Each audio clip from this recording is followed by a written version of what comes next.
Today I want to talk a little bit about housing and the importance of housing. Housing is a fantastic thing because we all need to live somewhere. One of the basic things that human beings need is shelter, food, clothing, locomotion. These are things that must be provided for everybody, or people are searching for. Whether you're in Europe, America, South America, Africa, it doesn't matter. You need these basic things. So we need housing. We're producing 1.5 million children every year. These kids are growing up. Some are turning to P7. Some are going into S4. Some are graduating. They all need to get into their housing. Then they create their own families.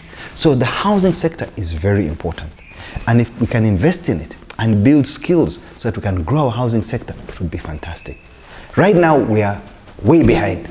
And I don't think the government, our beloved government, has focused enough on housing. Kenya has woken up to the opportunity. And that's why it is one of the 4 pillars of the President Uhuru's program for his legacy.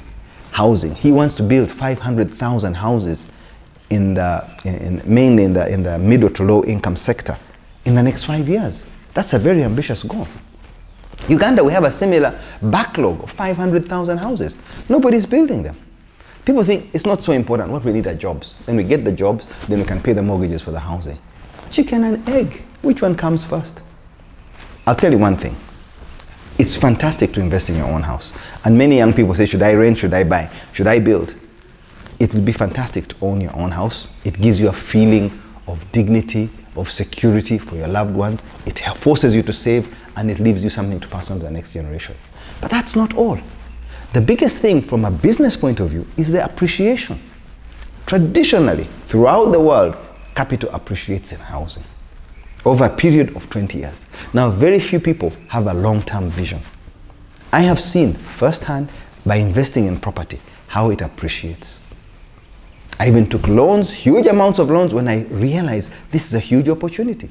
And I could buy a lot of property, which I thought was at a good price, reflected good value. When the government sold the pool houses, the government pool houses, there were so many houses in Nakasero and Kololo. Now, if you took a position at that time, each house was going for between $30,000 and $40,000, but the occupants were selling with some goodwill at about $100,000, an acre of land in Kololo or Nakasero. Today, there's no acre within Nakasero, Kololo that is below $1 million.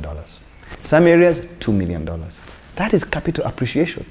Now, at the lower end, if somebody bought a small flat, like the Bugolobi flats or Ntinda or Bugolobi or Bukoto, these used to go for $13,000. Today they are nearer to $60,000, $70,000. Tiny as they are, they've appreciated. So by investing in property, your capital grows. Even if you're taking out a loan, it's forcing you to save. Eventually the property is paid off. That is something a parent passes on to a child when he comes of age. Rather than a child having to look after the parent. That is wrong. I think our values should be correct.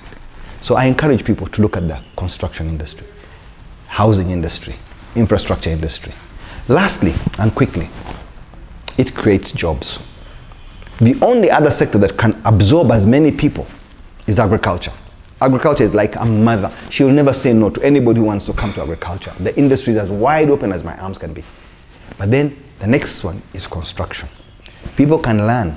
There are so many jobs in construction, from basic building, plumbing, electrical works, different civil works, architecture, decoration, painting. There's so many bits and pieces. And once you learn to do these artisanal works, using your hands and your brains, you start to train your eye to see things. You pay attention to detail. We can't go through life like dreamers. We've got to learn to pay attention to detail. And that's what differentiated Germany. After the Second World War, they focused on vocational skills. And they rebuilt their country. Not that they were daft.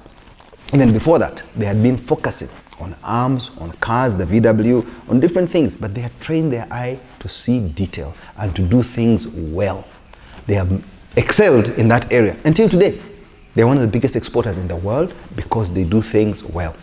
Their cars, Mercedes, BMW, VW, Porsche, done well, not questionable.